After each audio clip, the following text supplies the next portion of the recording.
Hi hello everyone, అందరూ ఎలా ఉన్నారు? నేనైతే చాలా బాగున్నానండి. మీరు కూడా బాగున్నారని, బాగుండాలని మనస్ఫూర్తిగా అయితే కోరుకుంటున్నాను. ఈరోజు మిమ్మల్ని నేను విజయవాడలోని విజయకిలాద్రి కొండపై వేయించేసి ఉన్నటువంటి నూతనంగా ప్రతిష్ఠించబడినటువంటి 27 అడుగుల ఆంజనేయ స్వామి విగ్రహాన్ని అయితే గనక మీకు చూపించడానికైతే గనక మిమ్మల్ని తీసుకెళ్తున్నాను అనమాట. ఈ విగ్రహం వచ్చేసి రీసెంట్గా అయితే గనక మన విజయకిలాద్రి కొండపై అయితే గనక చినజీఆర్ స్వామి వారి ఆధ్వర్యంలో అయితే గనక ప్రతిష్ఠించారనమాట. ఆల్రెడీ ఈ టెంపుల్ గురించి ఫుల్ వీడియో అనేది నేనైతే కనుక మన ఛానల్లో అప్లోడ్ చేస్తున్నాను. టెంపుల్ గురించి, అలాగే టెంపుల్లో ఉన్నటువంటి విగ్రహమూర్తుల యొక్క గొప్పతనం గురించి అయితే కనుక మీరు ఆ వీడియోలో అయితే కనుక తెలుసుకోవచ్చు. సో ఈ వీడియోని వాచ్ చేసిన తర్వాత ఆ వీడియోని కూడా కింద డిస్క్రిప్షన్లో ఇస్తాను, లింక్ అనేది తప్పకుండా వాచ్ చేయండి. మనం టెంపుల్కి ఎలా చేరుకోవాలైతే కనుక ముందు చూపిస్తాను. మనం ప్రకాశం బ్యారేజీ చేరుకున్న తర్వాత ప్రకాశం బ్యారేజీ నుంచి లెఫ్ట్ సైడ్కి అయితే కనుక మనకి ఒక సందు అనేది కనిపిస్తుంది. మీకు స్టార్టింగ్లోనే టెంపుల్ వాళ్ళ యొక్క బోర్డు అయితే కనుక మనకు కనిపిస్తుంది అనమాట, విజయకిలాద్రి టెంపుల్ అని. ఆ సందులోకి అయితే కనుక కొంచెం ముందుకు వస్తే రైట్ సైడ్లో మళ్ళీ ఇంకొక సందు ఉంటుంది. అక్కడ కూడా మన టెంపుల్ యొక్క బోర్డు అయితే కనుక కనిపిస్తుంది అనమాట. ఆ సందుకి కొంచెం ముందుకు వస్తే మనకి రామకృష్ణ మిషన్ అనేది ఒకటి స్కూల్ అనేది ఉంటుంది అనమాట. రామకృష్ణ మిషన్కి ఆపోజిట్లో అయితే కనుక ఈ విజయకిలాద్రి టెంపుల్ అనేది ఉందన్నమాట. నెక్స్ట్ వచ్చేసి ఇక్కడ ఎంట్రీ టికెట్ వచ్చి 50 రూపీస్ అనమాట 4 వీలర్స్కి. ఓన్లీ 4 వీలర్స్ మాత్రమే పైకి అయితే కనుక అలౌ చేస్తారనమాట. 2 వీలర్స్ అయితే కనుక ఎవరైనా వేసుకొస్తే కింద మన పార్కింగ్ ప్లేస్ ఉంటుందన్నమాట. అక్కడ పార్కింగ్ ప్లేస్లో అయితే కనుక పార్క్ చేసుకొని ఇక్కడ పైకి టెంపుల్ వాళ్ళ యొక్క బస్సులు ఉంటాయి. ఆ బస్సు ద్వారా అయితే కనుక పైకి చేరుకోవాలి. దానికైతే కనుక మినిమం టికెట్ కాస్ట్ అయితే ఉంటుందన్నమాట. ఆ టికెట్ కాస్ట్ అయితే కనుక పే చేసి మనకైతే కనుక పైకి చేరుకోవచ్చు అనమాట. మీరు చూసినట్లయితే కనుక మనం ఈ టెంపుల్కి పైకి వెళ్ళేటప్పుడు మనం కొండపైన ఉంటుంది కాబట్టి విజయకిలాద్రి టెంపుల్ అనేది విజయకిలాద్రి పైన ఉంటుంది కాబట్టి మనం కొండ ఘాట్ రోడ్ ద్వారా మాత్రమే పైకి వెళ్తామన్నమాట. ఈ టెంపుల్కి మనం కొండ మీద ట్రావెల్ చేస్తున్నప్పుడు మనం సాక్షాత్తు తిరుమల శ్రీ వెంకటేశ్వర స్వామిని దర్శనం చేసుకోవడానికి వెళ్ళినప్పుడు ఏ విధంగా అయితే ఫీల్ అవుతామో అదే ఫీలింగ్ అనేది అయితే కనుక ఇక్కడ ఉంటుందన్నమాట. ఎందుకంటే మొత్తం ఘాట్ రోడ్డు అదే ఫీలింగ్ అనేది మనకు కలిగిస్తుంది అనమాట. సో ఆ స్వామిని అయితే కనుక మనం స్మరించుకుంటూ గోవింద గోవింద అనుకుంటూ మన ట్రావెల్ని అయితే కనుక స్టార్ట్ చేద్దాము. ఇప్పుడు ముందుగా కొండపైకి చేరుకున్నాక మనం దర్శించుకోవాల్సిన మొదటి స్వామివారు భూవరాహ స్వామివారండి. ఈ స్వామివారిని దర్శించుకుంటే భూ వివాదాలు ఏమున్నా కూడా తొలగిపోతాయని అయితే కనుక ఇక్కడ భక్తులు నమ్ముతారు.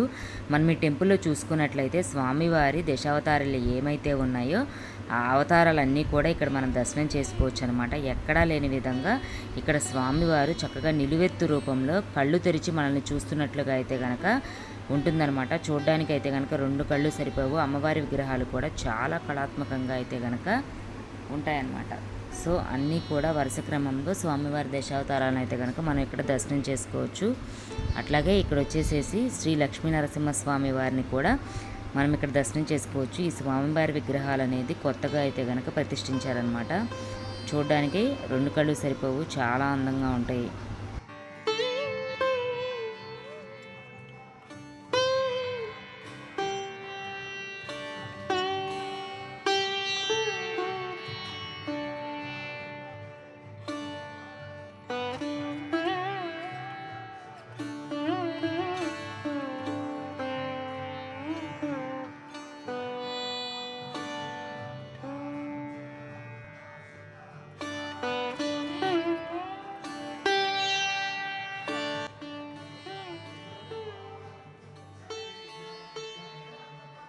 మనం ఈ టెంపుల్లో దశావతారాలు అయిపోయిన తర్వాత చివరిలో శ్రీ విఘ్న విమోచన హనుమాన్ టెంపుల్ అయితే కనుక ఉంటుందన్నమాట. ఈ టెంపుల్ అనేది రీసెంట్గా నిర్మించినటువంటి టెంపుల్. అలాగే స్వామివారిని అయితే కనుక మనం ఈ విగ్రహమూర్తిని ఏదైతే చూస్తున్నామో ఆ స్వామివారిని అయితే కనుక రీసెంట్గా ప్రతిష్ఠించారనమాట. చూడడానికి 2 కళ్ళు కూడా సరిపోవు, అంత బాగుందన్నమాట. టెంపుల్ నిర్మాణం కూడా చాలా బాగుంది. మీరు చూసినట్లయితే కనుక కింద నుంచి పైదాకా స్వామివారు చక్కగా మనల్ని ఆశీర్వదిస్తున్నట్లుగా అయితే కనుక మనం ఇక్కడ చూడొచ్చు అనమాట.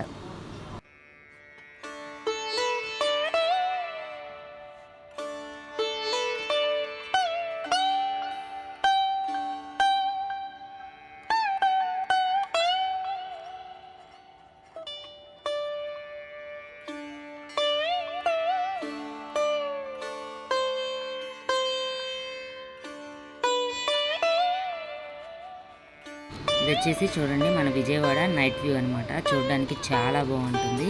ఫ్యామిలీతో కాసేపు ఇక్కడ స్పెండ్ చేయడానికి అయితే కనుక చాలా పీస్ఫుల్గా ఉంటుందన్నమాట. సో ఈవినింగ్ టైంలో కూడా చక్కగా టెంపుల్ని విజిట్ చేసి ఈ వ్యూని అయితే కనుక మనం ఎంజాయ్ చేయొచ్చు అనమాట. అట్లాగే ఈ కొండపైన అష్టలక్ష్మి టెంపుల్ కూడా ఉందండి. లాస్ట్ టైం వీడియోలో నేను అష్టలక్ష్మి టెంపుల్ని కూడా కవర్ చేశాను. సో ఒకసారి ఆ వీడియోని కూడా విజిట్ చేయండి.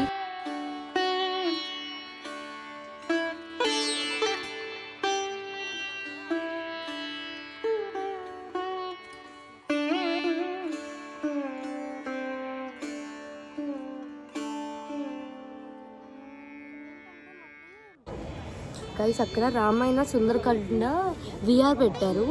అసలు నాకు రామాయణ అంటే వాళ్ళ ఇష్టం అనమాట. 10th నుంచి మేము విన్నాం కాబట్టి వెళ్ళి రామాయణ సుందరకాండ చూసేద్దాం. అసలు చూడండి ఎంత బాగుందో బ్యాక్ సైడ్ నుంచి కూడా. రండి వెళ్దాం.